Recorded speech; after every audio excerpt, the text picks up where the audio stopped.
Баршаңызға сәлем, сіздермен бірге дәрігер невропатолог Ақжарқын Ситқазықызы.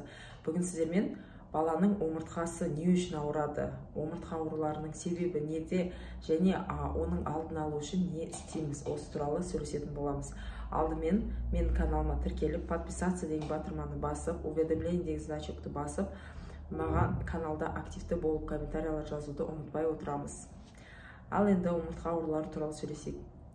Приемға негізі ең жиі кездесетін шағымдардың бірі ол баланың омыртқасы не үшін ауырады, баламның белі ауырады, мойны ауырады, не үшін жаңағыда ұзақ отырамайды, сәл кішкене еңкейіп жұмыс істесе белі талып кетеді деген сияқты шағымдар қазіргі таңда өте көп кездесіп жатыр.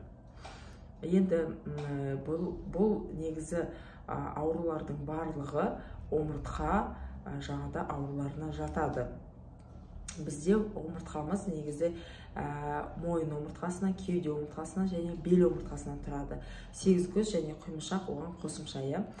Ең көп бізде шағым ол бел омыртқасы мен кеуде омыртқасында жаңағыда ауру сезім болады. Кейде, конечно, мойын омыртқасында да ауру сезімге балаларымыз жалғыз етеді, шағымданады.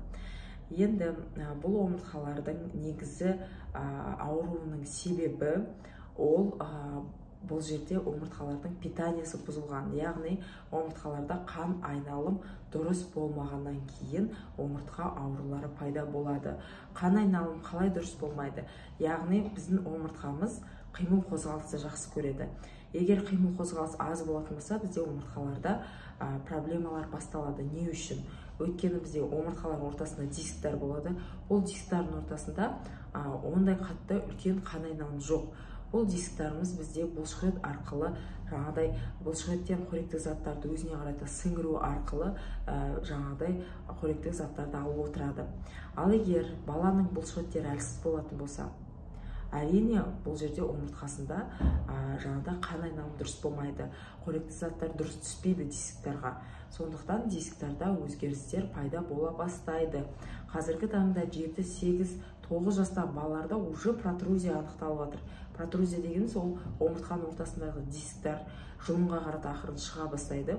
Яғни грыжаның алдында бірінші протрузия болады. Протрузия үлкейген соң грыжаға айналады. Бұл процесс қазір балалардың өзінде кездесіп жатыр. Не үшін? Өйткені омыртқалардан жаңағыдай питаниясы әлсіз, яғни бұлшықеттер, балаларымыздың бұлшықеттері әлсіз, қимыл қозғалыс аз балаларда. Сондықтан бізде омыртқаның проблемалары көп кездесіп жатыр. Бұл жерде омыртқаның проблемалары әртүрлі болады. Кейбір кезде омыртқалар қисаюы мүмкін. Оны сколиоз, кифоз, лордоз деп әртүрлі қисаюдың түрлері болады. Және де омыртқаның ең жиі кездесетін шағымдары және диагнозы ол омыртқаның протрузиясы. Кейбір кездерде әрине 15-17 жастарда уже грыжа пайда болып жатқан пациенттерде бар. Енді бұл грыжа пайда болмас үшін және біздің балаларымыздың омыртқалары жаңағыда ауырмас үшін омыртқаларды қалай біз жаңағыдай алдын аламыз ауруларына. Сол туралы айтайық. Омыртқалардың алдын алу үшін бізге бұлшықеттерді қатайту керек. Именно арқа бұлшықеттер, омыртқаның шетінде бұлшықеттер болады. Сол қатты болып, егер мықты болатын болса осы бұлшықет, онда біздің омыртқамызды бұл бұлшықеттер қатты ұстап тұрады. Және де бұл бұлшықеттерде қан айналым жақсы ғой, сол омыртқаларында қан айналым жақсы болады да. Содан кейін бізде омыртқаларымызда проблема аз болады. Сол үшін баланың бұлшықеттерін дамыту керек, арқа бұлшықеттерін дамыту керек. Оған не бізге пайдалы? Яғни шомылу өте пайдалы. Және де арқа бұлшықеттерін дамытатын жаттығулар жасау пайдалы. Және де балаларды любой спорт, өзіне ұнайтын, қызығатын спорттың бір түріне беру керек. Спорттың түріне берген кезде сіздерде балалар сразу спортсмен болып кетпейді, бірақ жаңағыдай ол жерде жүгіреді, секіреді, жаттығулар жасайды, растяжка жасайды, яғни бұлшықеттерді жұмыс жасатады. Ал егер бала азаннан кешке дейін жаңағыдай біріншіден сабақта отырса және үйге келіп алып азаннан кешке дейін телевизор немесе телефонда отыратын болса, әрине міндетті түрде баланың омыртқаларында проблема болады. Ол балаларда ересек кездерінде проблема болады, ал қыз балаларда әсіресе қыз балалардың кейін болашағы туралы ойлауымыз керек. Қыз балалар өскеннен кейін ана болады, бала көтеру керек деген сияқты. Кейін болашақта проблемалар болмас үшін оның алдын алуымыз керек. Яғни бұрынғы кездерде бізде балалар жүгіріп, секіріп, әртүрлі неше түрлі көшедегі доп қуалап түнге дейін ойнайтын балалардың барлығы қазір бізде үйде отырады, көшеге шығара алмаймыз. Сондықтан егер балаларыңыз көшеге шығудан жаңағыдай көп активті болудан отказ беретін болса, онда сіздер спорттың бір түріне беріңіздер. Бұл жерде ең пайдалы спорт, яғни плавание, шомылу және басқа да өзіне ұнайтын спорттың түріне берсеңіз болады. Бірақ егер омыртқасы әлсіз болатын болса, сразу күрес сияқты спорттың түріне беріп, бала резко ауыр зат көтеретін болса, бұлшықтері әлі дайын емес болса, міндетті түрде омыртқаларында проблема болады. Яғни егер сіздердің балаларыңыз бұлшықтері әлсіз болатын болса, балаларды бұлшықеттерін ақырындап дайындауымыз керек. Яғни ақырындап жаттығулар жасаймыз. Күніне ол жаттығулардың интенсивтілігін арттырып отырамыз.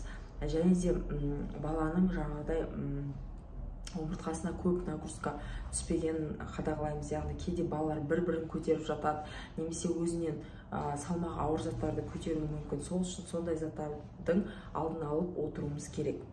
Енді егер балаға мысалы омыртқа ауруын диагноз қойды, мысалы сколиоз, кифоз, лордоз немесе жаңағыдай протрузия дисков деп қоятын болса, мысалы немесе кейбір жағдайларда грижа шморле уже мен алдыма пациент келді, грижа шморле мен уже кішкентай бала уже шморле грижа пайда болған.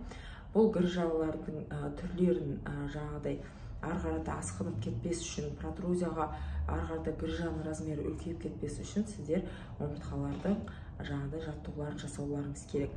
Енді бізде Қазақстанда негізі ондай күшті жаттығу центрлары көп болмаса да, бізде енді қол жетімді бубновский центрлар бар. Бубновский центрларда специально тренажер, бұл тренажерда бұлшықеттерді жаңағыдай қатайтатын және омыртқаға кішкене разгрузка жасайтын жаттығулар жасалынады.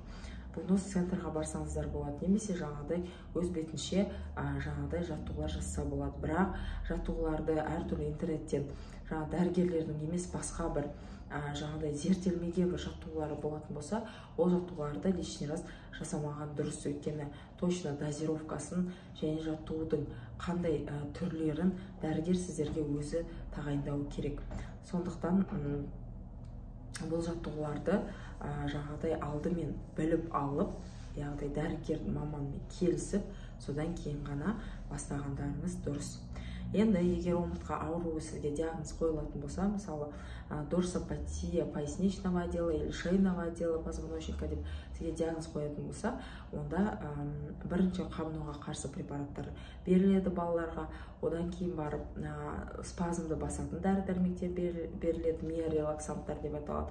Және местно жаңағыдай бұлшықтың айналасы ауырып тұрған жерге жаңағыдай майздың түрлерін беріледі. Кейде согревающий майз болуы мүмкін, немесе қабынуға қарсы препарат құрамында бар майз болуы мүмкін.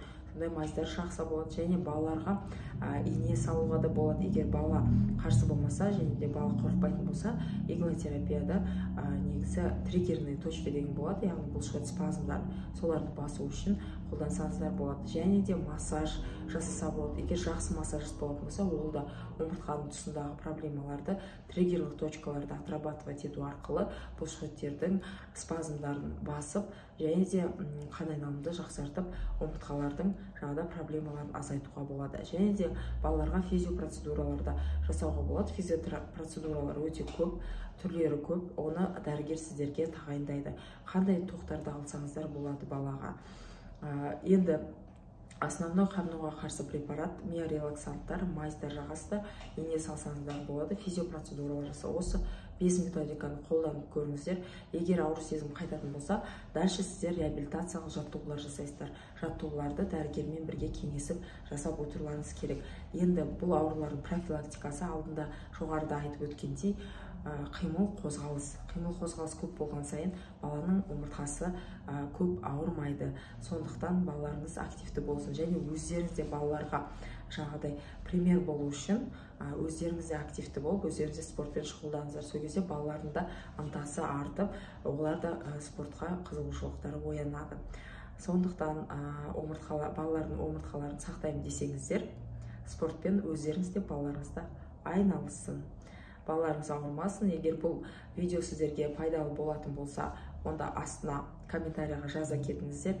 Егер қандай сұрақтарыңыз болса, комментарияға жазыңыздар. Және де менің каналыма тіркелуді ұмытпаңыздар.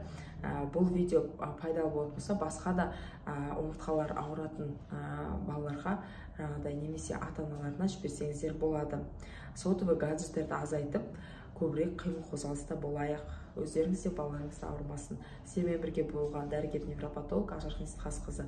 Қош сау болыңыздар.